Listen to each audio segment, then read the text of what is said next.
আসসালামু আলাইকুম ভিউয়ার্স। আজকে একটি ইনফরমেটিভ একটি ভিডিও নিয়ে আসলাম। তো আজকে আপনারা জানবেন এবং আমি আপনাদের কিছু টিপস দিব যে ব্রাঞ্চ সিম, ডিক্যাপ ব্রাঞ্চ সিম আর হ্যাচেবল ব্রাঞ্চ সিম জিনিসটা কি। মানে আপনারা আজকে বুঝতে পারবেন যে আমরা যে ডিক্যাপ ব্রাঞ্চ সিমটা খাওয়াই এবং হ্যাচেবল ব্রাঞ্চ সিম যেটি আছে সেটির প্রোটিন পার্সেন্টেজ একই নাকি, আর এটি খাওয়ালে কি সুবিধা অসুবিধা সব আপনারা জানতে পারবেন। তো ভিডিওটি শুরু করা যাক।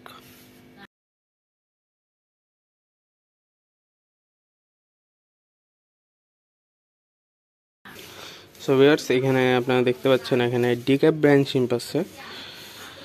তো এখানে এটা আমি আর্টিমিয়ার প্যাকেট থেকে বের করে এইভাবে বয়ামে করে রেখে দিছি। তো এখানে 50 গ্রামের ডিক্যাপ ব্র্যান্ড সিমটা ছিল। তো এখানে একটি কথা হচ্ছে, আমরা যখন ব্রাঞ্চ সিম হ্যাচ করি তখন দেখা যাচ্ছে, আপনারা খেয়াল করেন কিনা জানি না, ব্রাঞ্চ সিমের কালারটা অনেকটা অরেঞ্জ কালার হয়। ঠিক এরকম হ্যাচ করার পরে যখন আমরা মাছকে খাওয়াই তখন ব্রাঞ্চ সিমের কালারটা অনেকটা অরেঞ্জ কালার হয়। তো আর ডিক্যাপ ব্রাঞ্চ সিমেরও কালারটা অরেঞ্জ। তো ব্রাঞ্চ সিম যেটা হচ্ছে আমরা হ্যাচ করে খাওয়াই সেটি হচ্ছে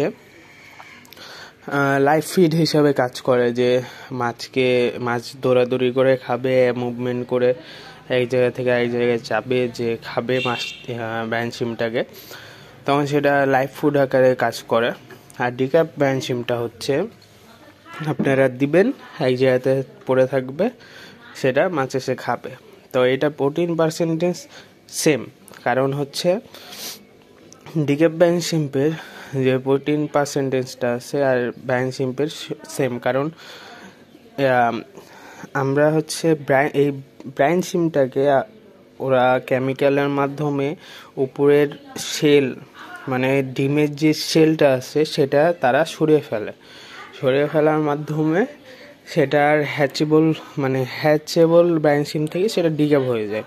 তো এটা আমাদের আর হ্যাচ করতে হয় না, সেজন্য আমরা এটিকে ডিক্যাপ ব্রাঞ্চ সিম বলে থাকি।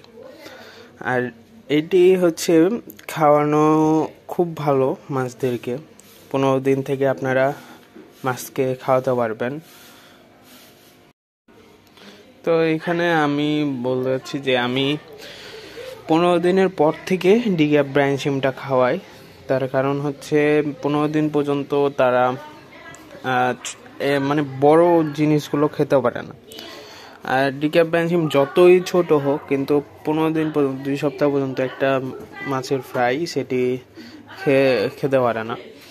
যার ফলে আমি ডিক্যাপ ব্রাঞ্চ সিমটা আমি 15 দিন পর থেকে খাওয়াই।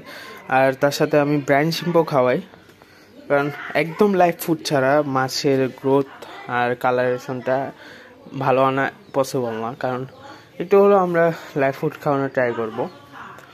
আর লাইভ ফুড বলতে হ্যাচেবল ব্রাঞ্চ সিম আর হচ্ছে ডাফনিয়া আছে, তারপর হচ্ছে ইনফোসুরিয়া আছে।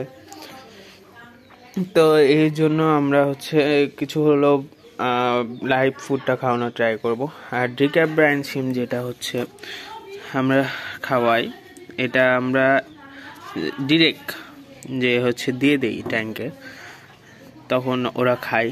এভাবে দেওয়া না থেকে আমি যে ডিরেক্ট যদি দিয়ে দেই,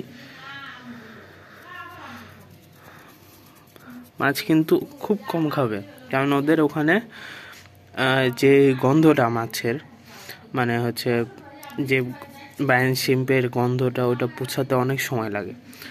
খাবে কিন্তু অনেক পরে খাবে। আর আমরা যদি এই ব্রাঞ্চ সিমটা পানিতে মিশিয়ে হালকা করে যদি আমরা হচ্ছে দেই, পানিতে মিশিয়ে দেই, তাহলে জিনিসটা তারা অনেক মজা করে খাবে। তা আমার একটা সাজেশন, যে আপনারা পানিতে মিশিয়ে তারপরে ব্রাঞ্চ সিমটা খাওয়াবেন, তাহলে তারা লাইভ ফুড মনে করে খাবে একদম।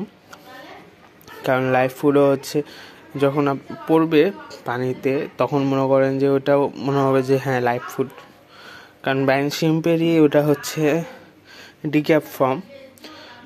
আর আমরা ডিক্যাপ ব্যান্ড শিমটা মাছকে খাওয়ানোর ট্রাই করব। আমি মূলত এটি হচ্ছে বড় মাছকে খাওয়াই, কারণ বড় মাছটা এটা অনেক এনজয় করে। আর আমি ফ্রোজেন ডাফনিয়া খাওয়াই মাছকে, মাঝে মাঝে। মানে আমরা তো একই সাথে আমরা যেরকম পোলাও মাংস খেতে পারি না, সেরকম এদেরও তো খাওয়ার রুটিনটা চেঞ্জ করতে হয়। সেজন্য আমি ফ্রোজেন ডাফনিয়াও খাওয়াই এবং আমি হচ্ছে এরকম ডিক্যাপ ব্যান্ড শিমও খাওয়াই থাকি। তো আজকে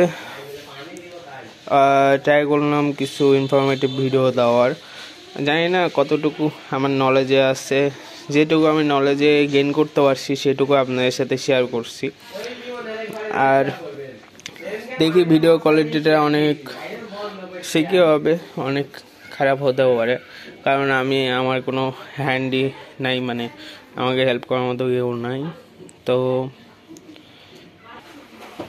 তো আমরা এই উইন্টার সিজনে যত পারি চেষ্টা করব আজকে ভালো প্রোটিন সমৃদ্ধ খাবার দাবার, কারণ হচ্ছে এই উইন্টার সিজনে আমরা দেখি যে মাছের অ্যাক্টিভিটিস কমে যায়, তারা লড়াচড়া বেশি করে না, যার ফলে মাছটা কিন্তু অনেক স্ট্রেসে থাকে। এবং তারা প্রোটিন সমৃদ্ধ যদি খাবার পায় তাহলে মাছগুলো অনেক ফ্রিলি মুভ করতে পারে এবং অনেক ভালো থাকে।